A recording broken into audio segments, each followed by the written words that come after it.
दररोजचा स्वयंपाक चविष्ट आणि झटपट होण्यासाठी 30 महत्त्वाच्या टिप्स। जर तुम्ही नोकरी करत असाल आणि सकाळी स्वयंपाक करताना धावपळ होत असेल तर भाज्यांचे वाटण, मसाले, आले लसूण पेस्ट, कांद्याची पेस्ट, टोमॅटो पेस्ट आधीच बनवून ठेवा, जेणेकरून रोजच्या भाज्यामध्ये या पेस्ट वापरता येतील आणि त्यामुळे तुमचा वेळ वाचेल। अनेकदा कोफ्ते किंवा मंचुरियन बनवताना ते विरघळतात। अशा वेळी कोफ्ते बनवताना जी भाजी वापरायची आहे ती भाजी किसून घेतल्यावर त्यामध्ये मीठ घालून ठेवावे। 10 मिनिटांनंतर भाजीला सुटलेले पाणी पिळून काढावे आणि नंतर त्यामध्ये मसाले व इतर जिन्नस घालून कोफ्ते बनवावे, त्यामुळे कोफ्ते मऊ होतात।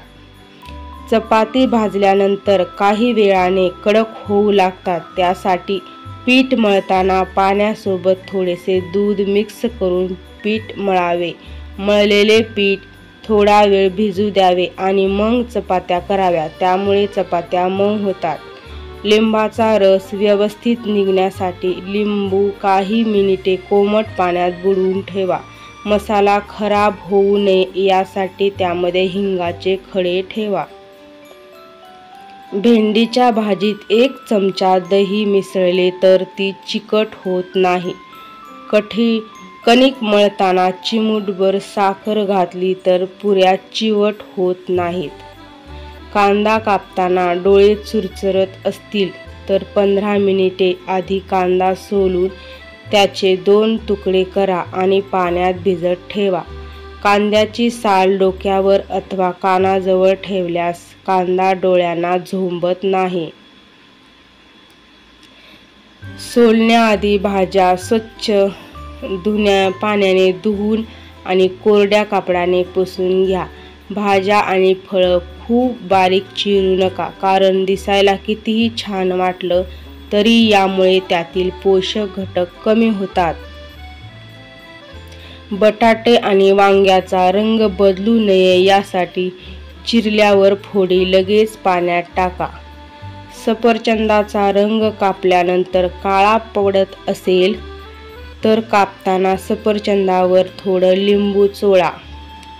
कोथिंबीर जास्त काळ टिकण्यासाठी ती निवडून मऊ कापडात अथवा कागदात गुंडाळून ठेवा।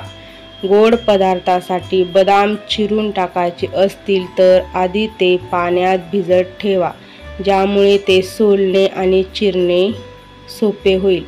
लाकडे चॉपिंग बोर्ड वापरल्यास फळ आणि भाज्या चिरताना चाकूची धार कमी होत नाही। सुकामेवा चॉप करताना तो काही तास फ्रीजमध्ये ठेवा। टोमॅटो चिरल्यावर त्याचा देठ आणि आतील बिया बाजूला करा, टोमॅटोचा आंबटपणा कमी होईल।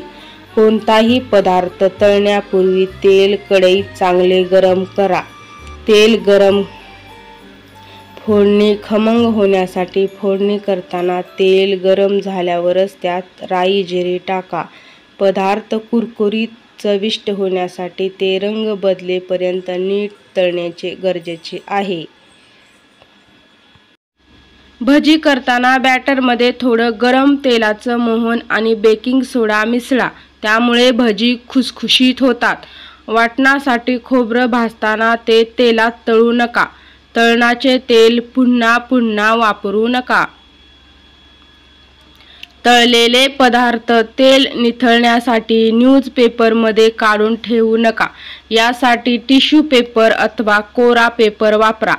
पुरी कुरकुरीत होण्यासाठी पीठ मळताना त्यामध्ये थोडं तांदळाचं पीठ मिसळा।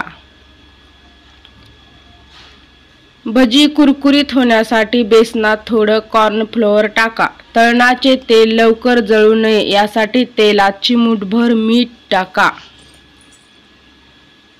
अनारसा तळताना जाळी येत नसेल तर खसखसमध्ये थोडेसे साखर टाकून अनारसा थापा। आल्या लसणाची पेस्ट तयार करताना नेहमी त्यात लसूण जास्त आणि आलं थोडंसं वापरा।